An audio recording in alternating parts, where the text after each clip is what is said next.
Hello， 大家好，前方就是石家庄火车站了。今天时间是2024年1月20日，距离这个春节啊还有不到1个月的时间，准确来说是19天吧。距离这个春运啊还有6天时间而已，这就说明年越来越近了。那这个视频我就带大家来看一下这个石家庄站的现状吧。这个石家庄站的话是新建的，我们可以看到这个站楼的话相当霸气。觉不觉得这个火车站的话建设得跟一个高铁站一样啊，特别的霸气。也的确啊，这里可以搭高铁，准确来说是火车站与高铁站的结合啊。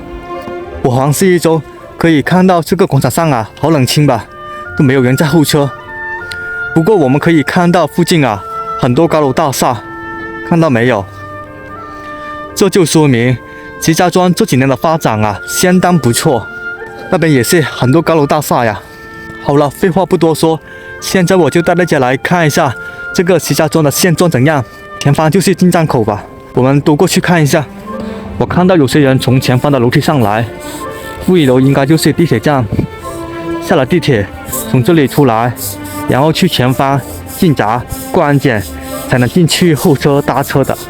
越走进这个火车站啊，越感觉到它的霸气。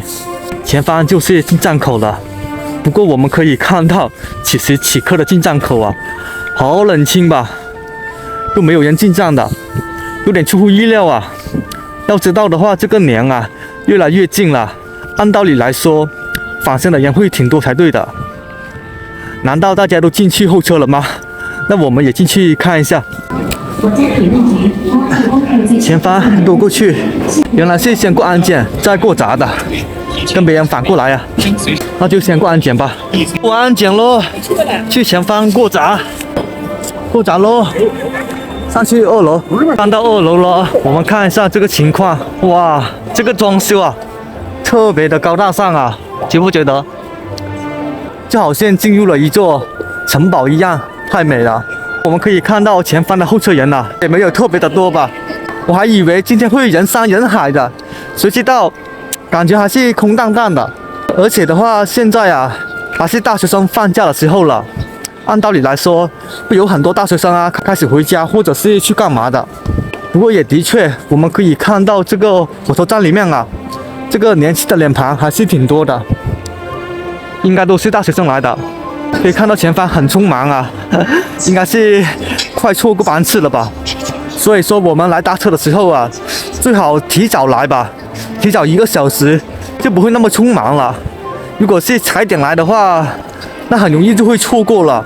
你错过的话，就影响你出行的情况，甚至会影响你的心情，那就不好了。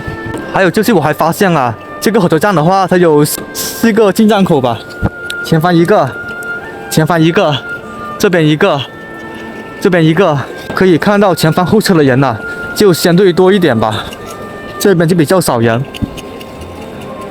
不知道大家有没有提早返乡过年了？因为年对中国人来说是一个很重大的节日啊，每到年关啊，整个人的心情啊就会变得比较喜悦、焦虑跟一些着急吧。我们都想回家过年，都想尽早回家过年，那个情绪啊、感情啊，一下子就涌上心头了。我相信很多人都跟我有同样的感受吧。哇，前方这个是烟花吗？烟花还可以坐这个火车的，都拿着大袋小袋呀。好了，这就是2024年1月21日石家庄火车站的现状了。大家看完之后有何感受？你们有没有回家过年了呢？如果是提早返乡过年的话，那就祝大家安全回到家里面，也提前祝大家新年快乐吧。好了，那我们下个视频再见，拜拜。